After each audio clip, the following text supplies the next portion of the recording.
Hello everyone. My name is Deepak Oswal and I'm a software engineer by profession.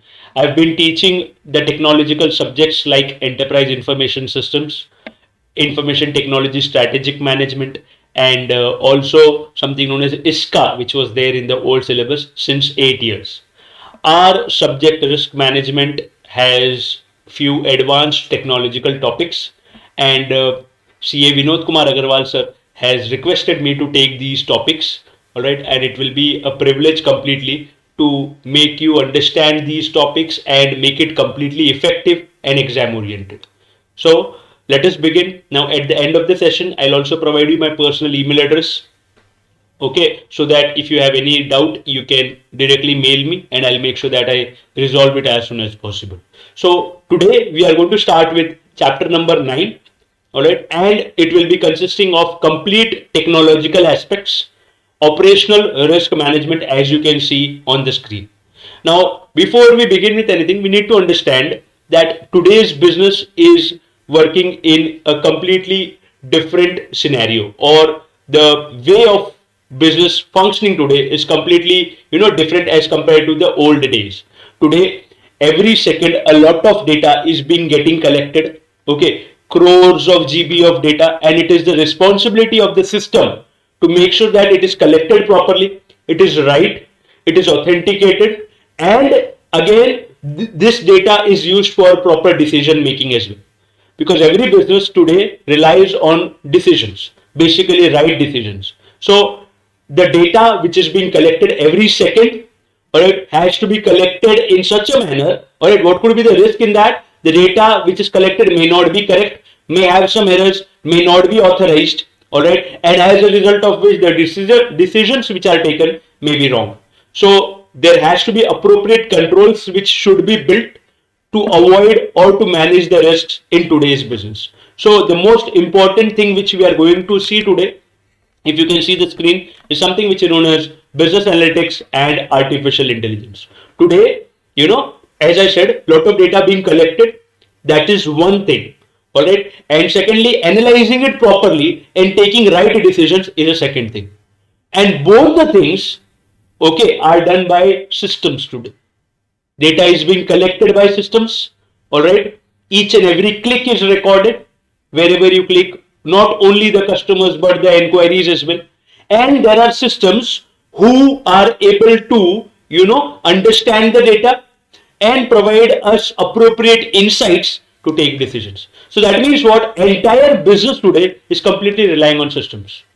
All right, and in order to make sure that these two aspects or these two parts function properly, we have this in our syllabus from the point of view of how will you manage the risks. All right, so if I try to give you some kind of example now, before we move towards the actual content which is there in our module, because the module content is something which is going to help you, and that is something which should be done in a proper manner. Before I bring that content on the screen, try to understand what kind. This business analytics term is a very important term. All right, basically there is something known as data analytics in the world. Okay, data analytics. Data analytics is something which is a broader term. All right, if you analyze your data related to your home, related to your school, related to your marks, that is data analytics. All right, but if you do it specifically related to your business, that would be business analytics. All right, so how this business analytics is done, in which part it is divided, let us try to understand with the help of an example. I'll take some example which is exactly not there in your syllabus in the similar manner, but it will give you an idea that how businesses are trying to collect the data and are trying to find the hidden, pattern or hidden decisions which are there, which can, make them flourish in the market. So if I try to open something in front of you, if you can see this screen, it says, just this is not there exactly in your syllabus, but try to understand the importance of it and try to understand, businesses today are completely relying on it, and how fruitful, how major, how profitable these decisions can be if you do the business analytics or analysis properly. So our syllabus says that analytics basically is divided into two types. First is known as exploratory and second is confirmatory. So what is this? Exploratory data analysis means finding the hidden patterns and relationships in data. All right, a lot of data is being collected. You are trying to arrange it in visual form, in chart forms and everything. All right, and then you're trying to make some decision out of it whether things are correct or not. Like EDA, if you see, our syllabus says basically is similar to the work of a detective, where you try to collect as many evidences as possible, and then on the basis of the EDA, you take decision related to the business, which is CDA, confirmatory data analysis, which is similar to the work of a judge. So don't need to learn these terms, but try to understand that analytics can be divided into two parts. One is collection of data and collecting evidences, like a CID does, all right, and putting it forward in the court, and then he views all the evidences and takes a particular decision. So if you try to look at the example, okay, look at this example, try to understand the importance of analytics, how strong it is, how powerful it is, and this is the need of the business. All right, so suppose you are the analytics officer, all right, of an online shopping store that is known as DressMart. You are helping out the chief marketing officer to enhance the company's results. For the last few days, you are playing around with data. All right, this is a part. Playing around with data is like you're doing analysis. All right, now the following is the interesting results that you have noticed in the data. When you analyze the distribution of customers, all right, yours is an organization basically having different product categories: shirts, trousers, skirts. Okay, purchased by each customer. You came towards the following conclusion. This is important now. Try to understand this chart basically. These are the number of product categories purchased in a year, and these are the percentage of customers. So you find that one product category like shirts is purchased by 23-24% of customers. Three product categories by 27 percentage of customers purchase, some 27% approximately purchase shirts, trousers and skirts. So that is something which our analysis is showing. So you analyze and you come to know that this is like decreasing now because this is obvious, but suddenly in your data you are able to find that there are some customers, all right, who are purchasing 50 categories of products from you. All right, different categories, shirts, different sizes, all right, trousers, different sizes, different color. So this is something which is a hidden thing which you have tried to see in the data. So 50 category is being purchased by 2 to 3% of customers. This is something because yours is a retail organization. So what is this happening exactly? What are these people doing by purchasing 50 types of products in a particular year? So you try to analyze it more. The above distribution looks as expected. However, there is an interesting peak for customers purchasing more than 50 product categories. Who are these customers? Why are they buying so many products? This is something which is an important question, all right, and which may help us if you do the analysis properly. All right, it may help us to take a very fruitful decision. So you further analyzed and you found that these are growing at a faster rate. Since the beginning of the company 7 years ago, the percentage of people purchasing 50 plus products have gone up and currently at 2.1%, which is total 23% of sales of your organization. This is like the 23% of sale of your organization. So if you try to analyze it more, what is going on here?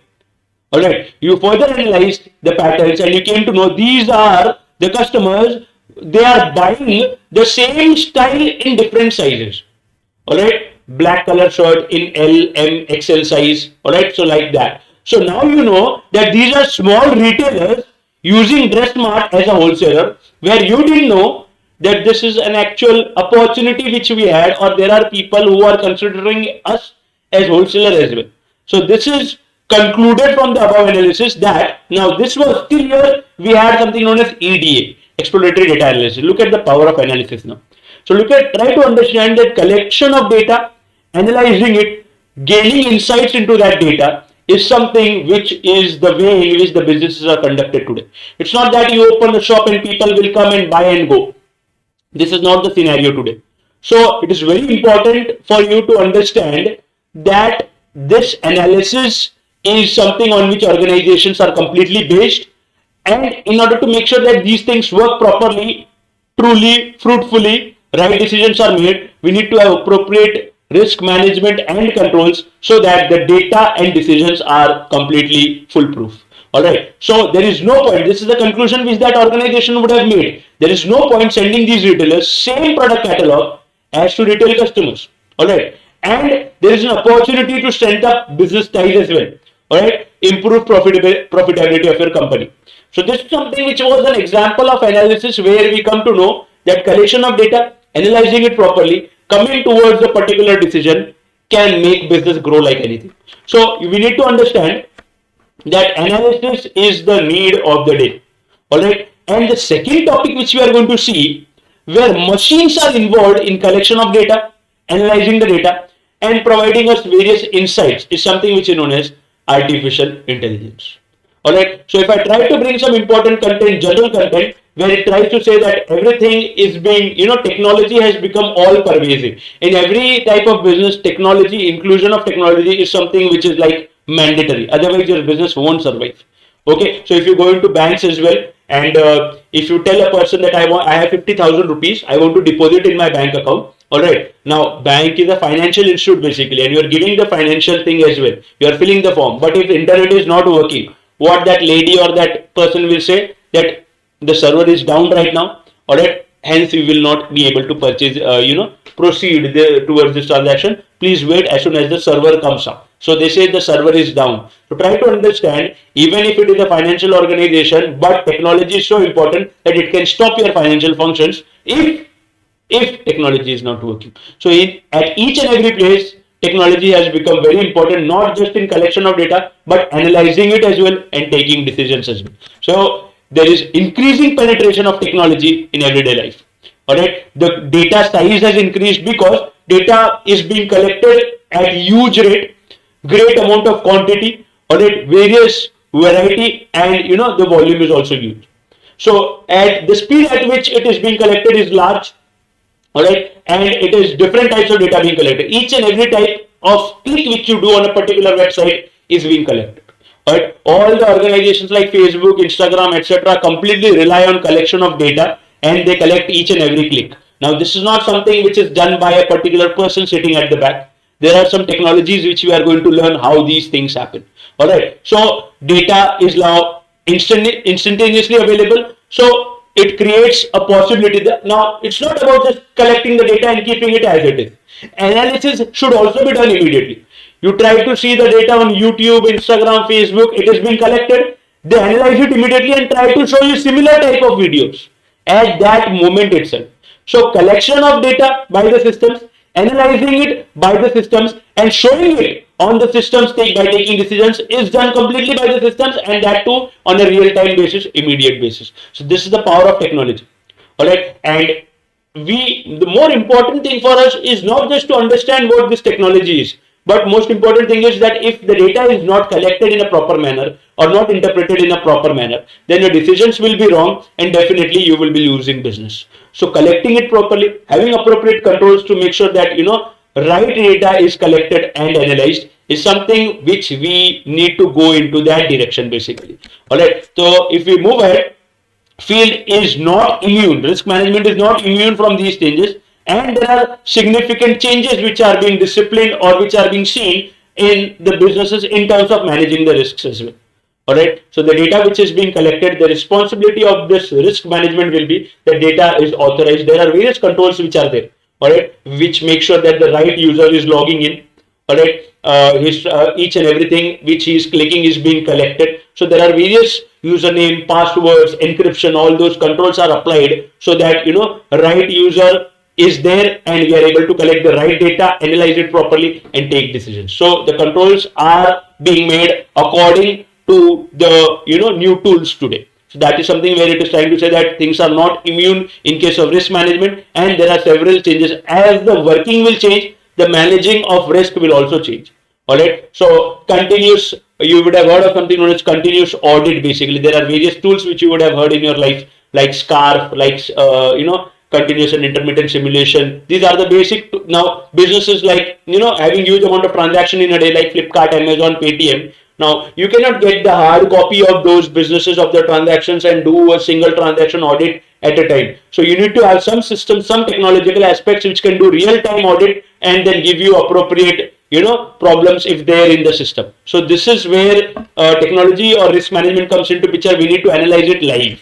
All right. So if you try to understand, now the most important thing before we understand the risks or before we understand how to manage the risks, we need to understand how these things basically work. So today, all the things, basically the systems, the technology, use something known as machine learning. The machines are so capable enough that they can learn the things.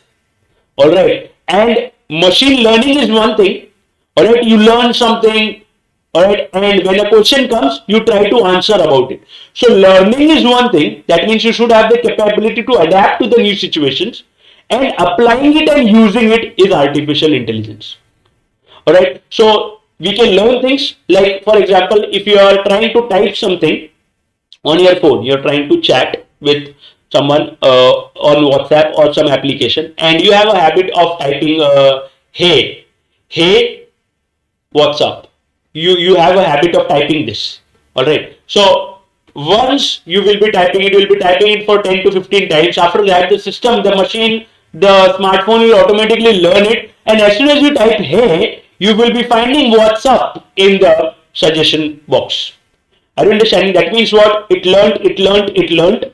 All right, and then when it got an opportunity, it applied that knowledge as well, and that is something where it applied his brain or intelligence, and that becomes artificial. So today's systems have the capability of learning new things, adapting to the new situations automatically. You don't go to the vendor and tell him that put hey WhatsApp code inside this phone and give it to me. It happens automatically. So today's systems are smart enough to learn the things automatically and apply those things as well as and when needed. So that is where machine learning is in simple terms. Right? So things come, they learn, they apply, like you would have heard of self-driving cars. Alright, they automatically, there is no driver in those cars. So as and when, as the car moves, it learns as well. The traffic patterns, the signals, the way people drive, and it tries to change itself according to the surroundings. That is something which is known as machine learning, and they have the capability of like being a real human being. So if I bring the content, initially what used to happen, you used to have a software and there used to be some code you insert, like a calculator. Calculator cannot learn new things which you are using basically. It's got explicit rules and computer is supposed to perform. You tell him 3 plus 4, automatically. But today, if you try to type something on a smart calculator, you type something, it will look at its past data and it will try to display some suggestions that are you trying to do this? Alright, and then instead of typing everything, you can directly click on that suggestion. That is being smart. So there is a change in the situation. A programmer needs to change the rules because basically the systems are not like completely programmed now. They have the capability of learning new things. Initially, they used to have some rules fitted in the database and it used to operate like the things which are there at the back. It doesn't used to learn any new things. Alright, so machine learning responds to the change in data or situation by changing the rules. Alright, they automatically do it. Alright, so to form it is able to tweak and improve its representation as new data arrives. In that sense, algorithm learns from new data and gets better over time automatically. Okay, no input needed. No input needed at all.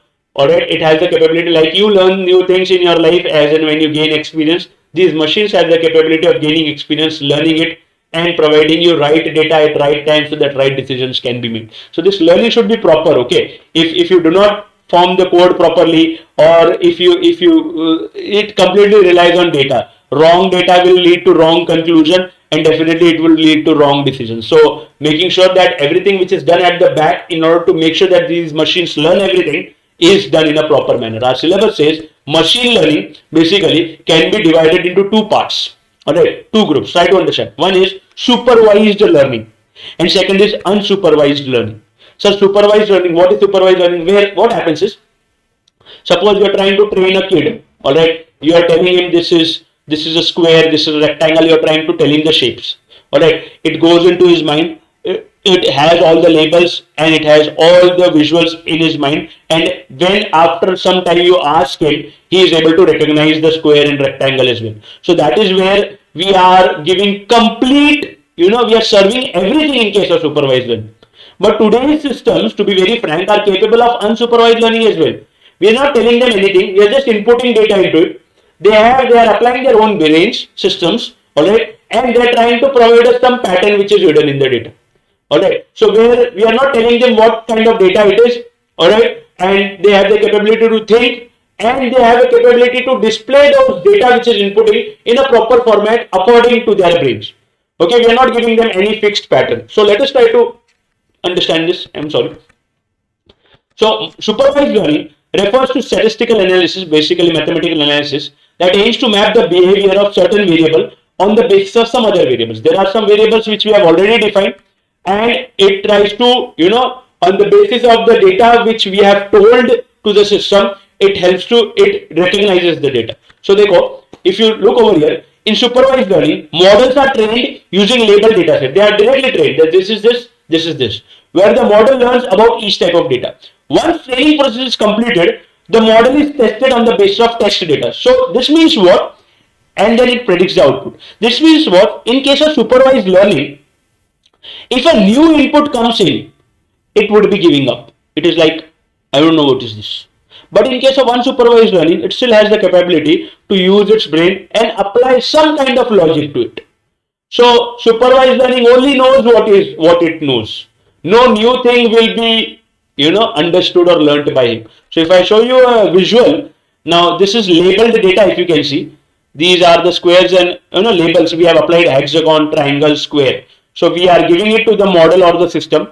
All right, it tries to predict it, and it tries to tell us that this is a square and this is a triangle. Right, we are giving a lot of data to it, and we are also giving the labels to it. In case of unsupervised, no labels will be given, only data would be given.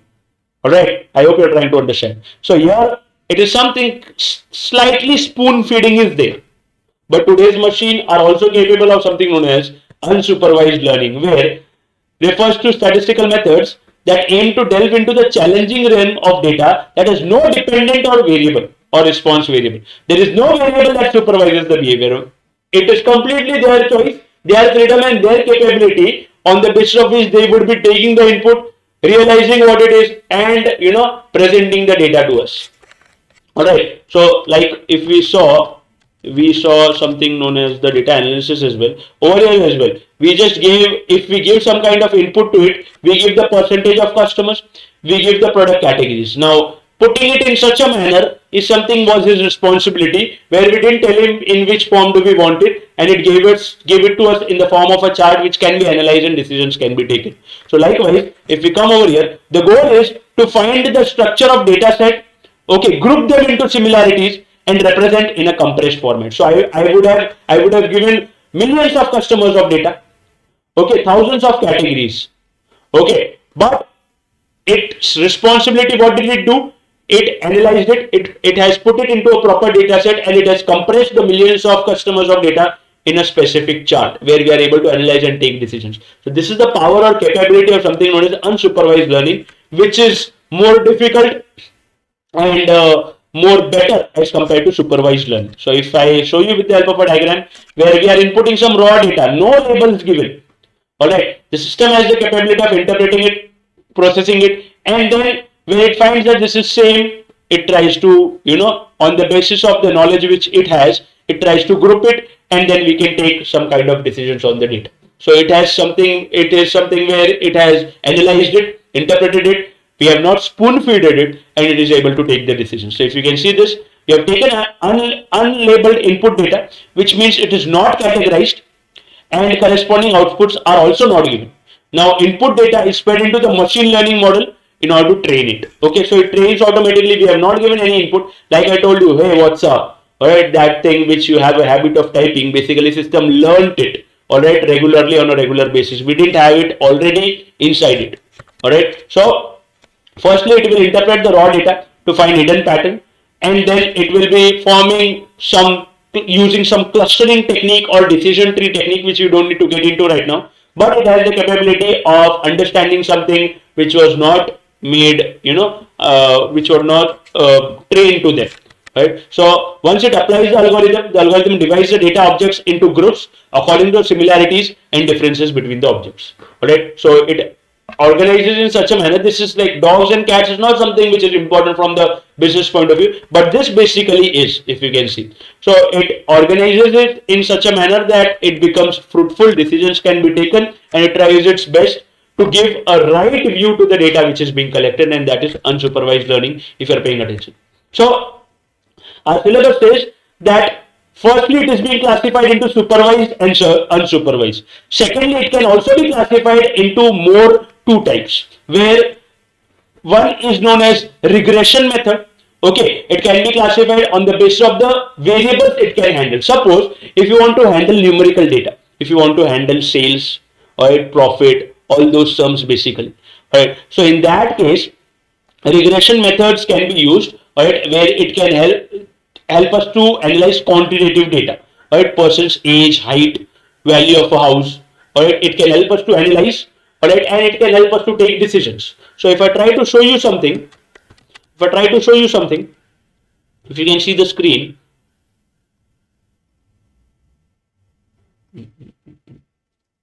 all right, so if I show you this video where quantitative data is being collected,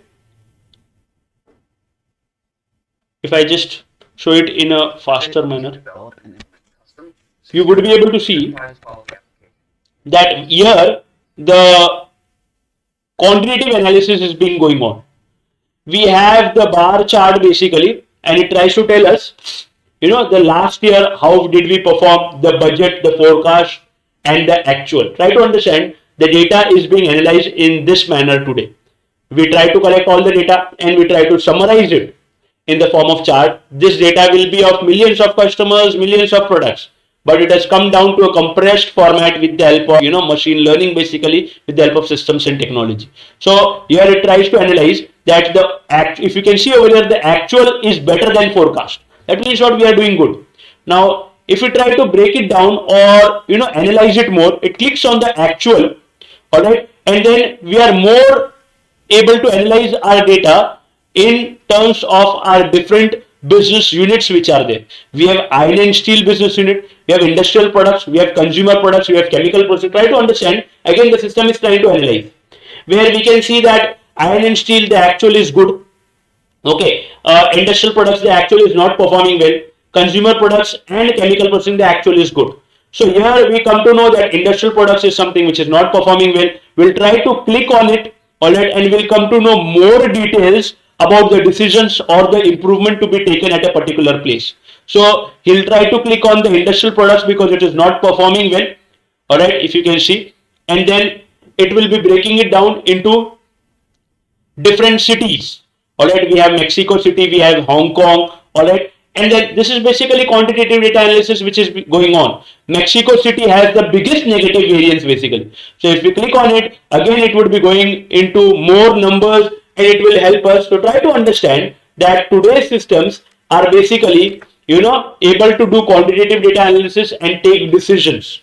Alright, so here we come to know, sitting at one place, alright, we come to know which particular type of unit, which particular type of city had some issue, alright, and we were able to analyze it and we were able to take decisions. This is something which is known as, which is done with the help of regression methods. These are regression methods where we are able to analyze the data in a quantitative manner. Second is qualitative analysis, where we try to analyze the qualitative data. It may be the gender of a person, the brand which he is interested in, the page which he is viewing, alright, the clicks which he is making, the reviews which he is giving, alright, all the basically the pages of the brands or the products which he is viewing, alright, all those things can be considered as qualitative, where we can use that data of the qualitative data and try to market him only those type of products, like the videos which you are viewing, the products which you are seeing on various websites, alright, only those things, the books which you are seeing. So all those things get collected at the back and they are analyzed qualitatively and they are presented in front of you so that you are able to take decisions as well, look at the data and understand that there is someone at the back who is actually working on my behalf. So, or cancer diagnosis as well, it is also a part of analyzing whether a person's suffering from cancer, will be, at what stage he is. Looking at the previous qualitative data, analysis can be done and appropriate treatments can be given. So this is something where we had supervised learning as well, we have unsupervised learning as well, and then we have regression method and classification method which deals with qualitative. You just need to understand this. Alright, so qualitative data analysis is classification and numerical quantitative data analysis is regression. Alright, so if we move ahead, like on YouTube, etc., where you are seeing particular types of videos only those type of videos that is basically qualitative analysis, where they're trying to understand in which type of data you are interested. All right. So this is something which is known as machine learning. So our syllabus says that these things are the part of the business, and the regulators, the service providers, the government, all the organizations should be able to produce the reports, understand the new demands and challenges of the technology, and should be able to provide appropriate controls so that the right data is collected in a right manner, in an authorized manner, and right decisions are being taken by the organization. Now, financial institutions are expected to have thorough knowledge of their clients increasingly. Okay, so basically what happens is, here our syllabus tries to give an example of something known as money laundering, all right, where a lot of data is being collected today. So we can collect lot of data means what? The data which can be used by normal databases, the customer data, the data which is being collected as a transaction, is something which is known as a normal data, no doubt. But the data which is being collected in huge manner, each and every click is being recorded, that comes down to trillions and trillions of GB of data. That is something which is known as big data. So big data means what? Huge amount of data. And the conventional or traditional databases are not strong enough to handle that kind of data. So it is a responsibility of various regulators in organization to understand how they can utilize this big data.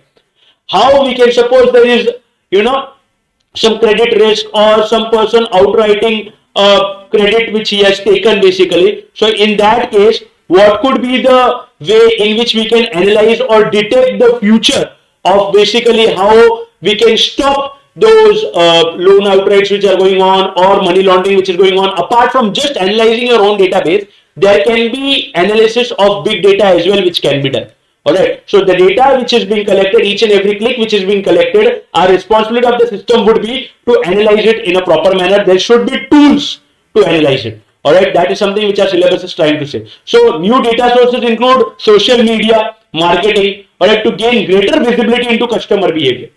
So this information can help traditional data sources. Traditional data sources means what? You do day-to-day transactions. That is something which was also recorded earlier, which is recorded now as well. But new data is being coming. It can augment. It can help.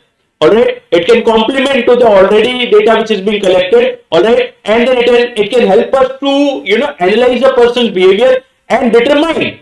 All right. Before he doing something wrong, we can determine that it may go into a wrong direction, and we can apply appropriate controls, right, including financial internal payments, external loss data, financial data. This is being collected. All right. So along with that, big data can be merged with it. All right. Each and everything which the customer does, and then we can try to analyze it so that we are able to determine or predict something wrong which is going to happen previously, and then we can stop it. Alright, so together the data sets can produce robust risk indicators. Already we can know which customers, which transactions are moving in the direction of risk. Rather than waiting to review loan clients' financial reports, alright, firm can utilize big data technologies to detect early warning signals by observing clients' ongoing behaviors and act in time.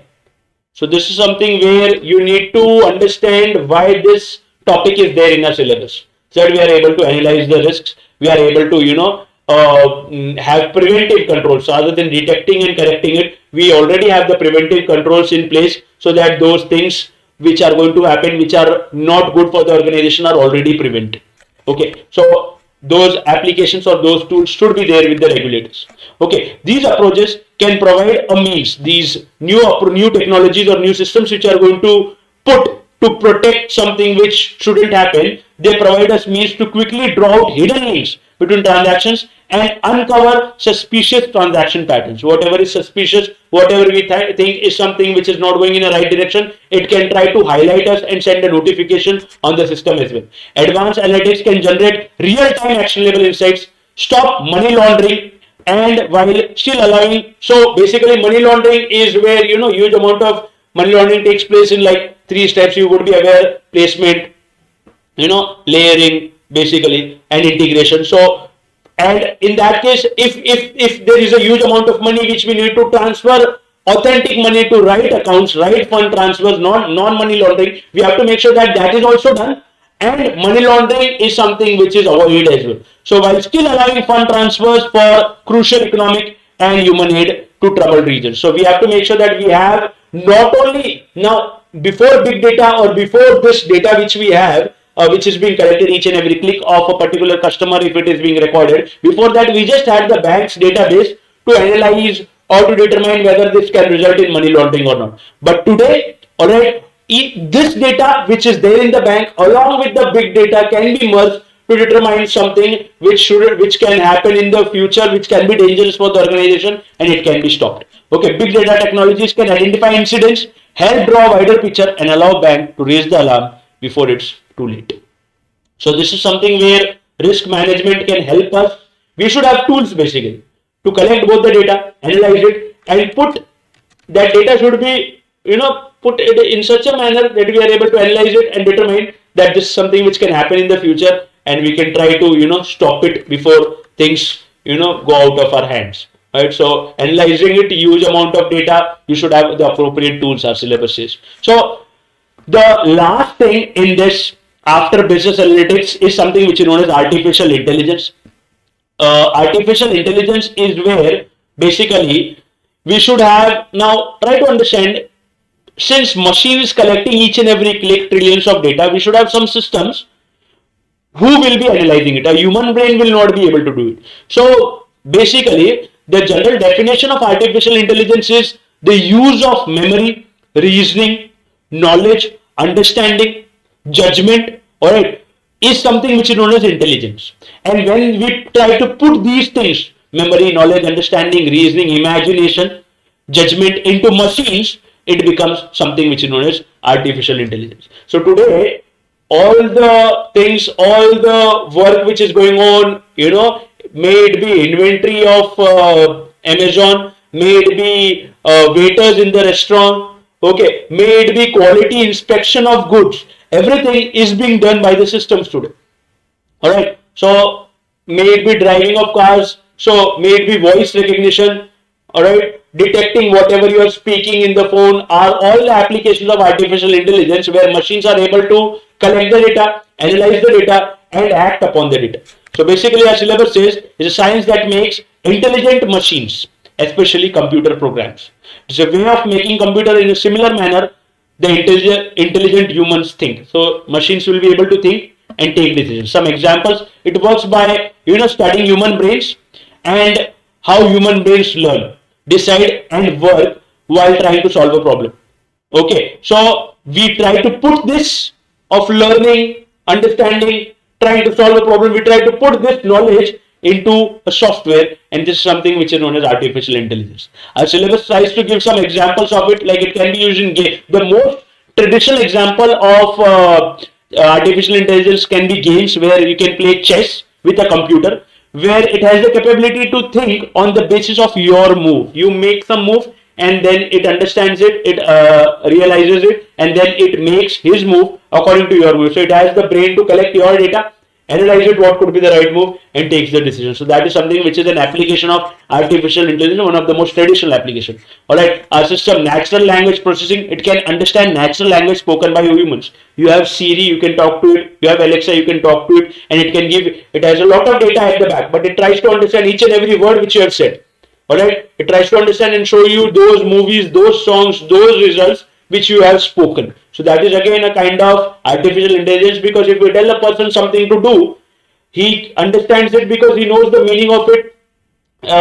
He understands whatever you have said and he tries to act on it. Likewise, machine can listen to you, understand and try to act. So gaming can be one application. Natural language processing, expert systems. Alright, this is again important, where we can integrate machine software and special information to impart reasoning and advising. Okay, they provide explanation and advice to the users. Basically, in various countries, the medical things related to doctors or the medicines are very expensive. So today what happens is they are being replaced by expert systems. What are expert systems? Basically, a person comes, this expert system has complete knowledge. Suppose this is an expert system of doctor, okay, a physician. Basically it has complete knowledge of that particular doctor. What will a person do? This expert system will ask him some questions, it will try to answer. Again, few questions would be asked, he will try to answer, and then the questions would come down to a conclusion once all the answers are given, and then this system will display the exact problem which the person is facing, and also recommend, sorry, the medicines which he can take in order to overcome those disease or the problem which he is facing.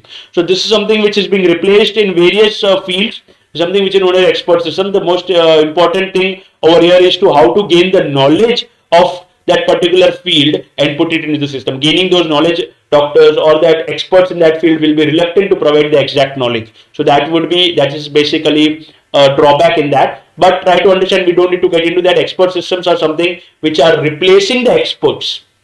All right, good doctors, good engineers, good architects, good chartered accountants. We can develop expert systems where data can be collected and then they can advise you what to be done on the basis of the question and answer which is going on between the person and between the system. So this is something which is again an application of artificial intelligence, like actual doctor is sitting in front of us. Right? Other applications, if we try to see, we have vision systems. All right, vision system means what? These systems have vision; they can see. So what happens is, for an example, right, it can understand, interpret, and comprehend visual input. Suppose your organization try to understand with the help of an example. It makes doors.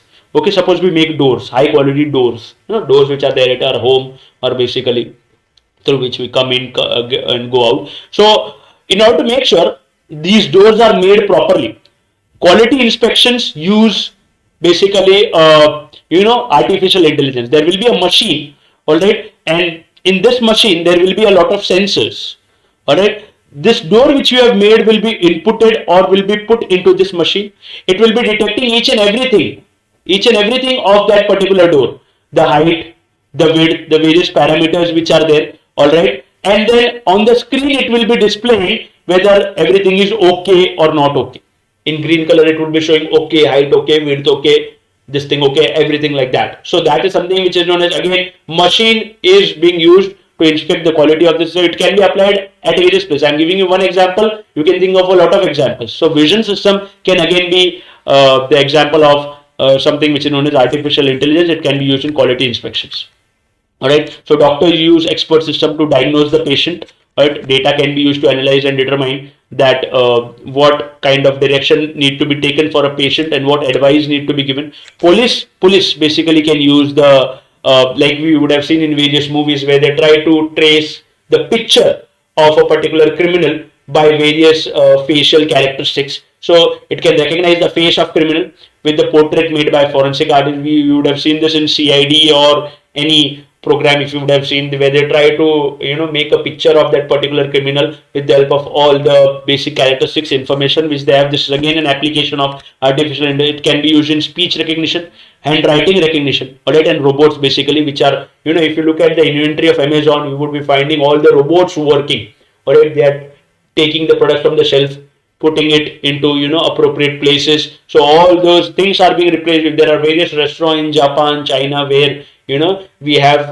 waiters serving the food. So things are being replaced by RT. You would have seen the movie robots as well. So you get some idea that what all. But there are some risks which are there. A syllabus doesn't get into those risks basically, but it completely relies on the data which it gets. If the data is wrong, alright, it will do something wrong, and it may happen that these systems, these machines, one day may start controlling humans. This is again a risk. If you tell a robot to do something, he may tell you, hey, I won't do it, you go and do it. And in that case, who is more powerful. So there is no point in fighting, basically. So there are some risks which are there, basically, but try to understand what is artificial intelligence, where machines are able to think, collect the data, analyze, and take decisions. All right. The car which is driving on the road where there is no driver, basically, that is again a part or an example of artificial intelligence. Google search engine is an example of artificial intelligence, where it tries to show you, suppose I type books and I belong to science background, it will be trying to show me the books of that particular category. You belong to commerce or CA background, it will try to show you those books. That means what? It tries to collect the data, analyze it, and give you appropriate search results. May it be YouTube, may it be Google, if you are paying attention. So this is something which is known as artificial intelligence, a very important topic. So we had business analytics, right? We had machine learning, and the initial topic was business analytics and artificial intelligence. If you know the first slide, so try to understand, machine learning is just a part of artificial intelligence. All right. if a machine will be able to learn, then only it will be able to apply its intelligence and take decisions, or application of the learning thing is something which is known as AI. So if I say that if a machine has artificial intelligence, it automatically means it has the capability of learning. So machine learning is a subset of artificial intelligence. Hence the topic was business analytics and artificial intelligence, if you are paying attention. The last thing which we have is distributed ledger technology. Now, you would have heard of something known as, there are two types of systems basically in the world. The systems which are been going on from a lot of time, basically not traditional exactly, but those systems were known as centralized systems. Alright, and this thing which you are seeing on the screen is basically talking about something which is known as decentralized systems. What used to happen initially, we used to have a lot of branches, and all the transactions, all the ledgers which were stored at a particular central place only, and all the other entities were connected at this single place. Alright, all these used to be connected at a single place. Whereas in case of DLT, it allows nodes in a decentralized information technology network. Alright, so basically each in this, what will happen, the nodes would be connected in a decentralized manner. Alright, no single central system would be there who would be maintaining everything. So the risk will also reduce, because if the data is gone from here, everything is gone. Alright, and the burden is also reduced. There will be no single point of failure. There will be no burden on a single system. In decentralized or distributed technology, the data would be given to all the entities, and it would be updated simultaneously if any transaction happens. So a synchronized ledger will be there across the network nodes. So the workload will also be distributed. The security will also be there. Alright, because there is no fear that one system going down and the entire system going down. So this is basically known as blockchain technology, which is being used in cryptocurrencies today. Right, so each and every system can contribute its power to process the transactions. So you would have heard of something known as mining going on in the market today, where each and your system can give some power to this cryptocurrency or blockchain technology, where it can be utilized to process the data which is there. So that is not there in the syllabus exactly, but try to understand data would be distributed decentralized manner. Each and every system would be having all the data in a synchronized form. Right. So if you're paying attention, it radically redefined the payment and settlement landscape, and it has the following benefits. Just try to understand: no central system, there would be distributed systems. Every system would be having the proper data, and no single system would be completely authorized, or there would be no single point of failure. So everything would be distributed in a proper manner. Alright, so what could be the benefits? So complexity would be reduced. Alright, it will not be a burden on the single system. Alright, speed would be increasing. Alright, and availability of the data will be there because it is there with all the systems who are part of that particular chain.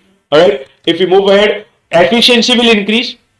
Alright, and because every system is helping in the processing, so the reconciliation requirement will also get reduced. So each and every system would be contributing basically and will not be dependent on a single central system. Transparency will be there because each and every system will be knowing all the data. So it would be completely foolproof, transparent system, and that to distributed, not having a single central database. Security will be there and safety will also be there in case of distributed architecture, because each and every system would be contributing to the security by applying proper encryption and security mechanisms. So just try to understand, instead of this system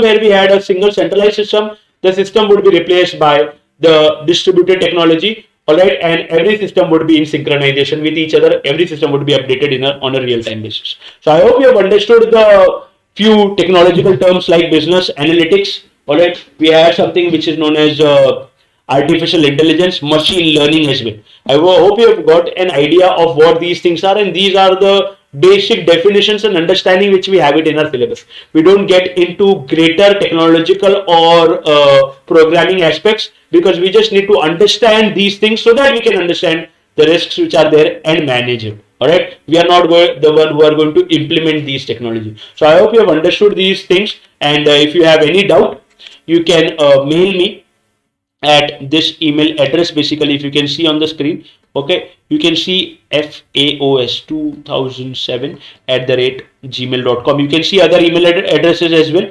Alright, you can mail on these as well. You can call on these numbers as well. I will definitely make sure that I help you out and I solve the doubts if any. All right, and I wish you all the best for your exams. All right, thank you so much. All the best. Take care.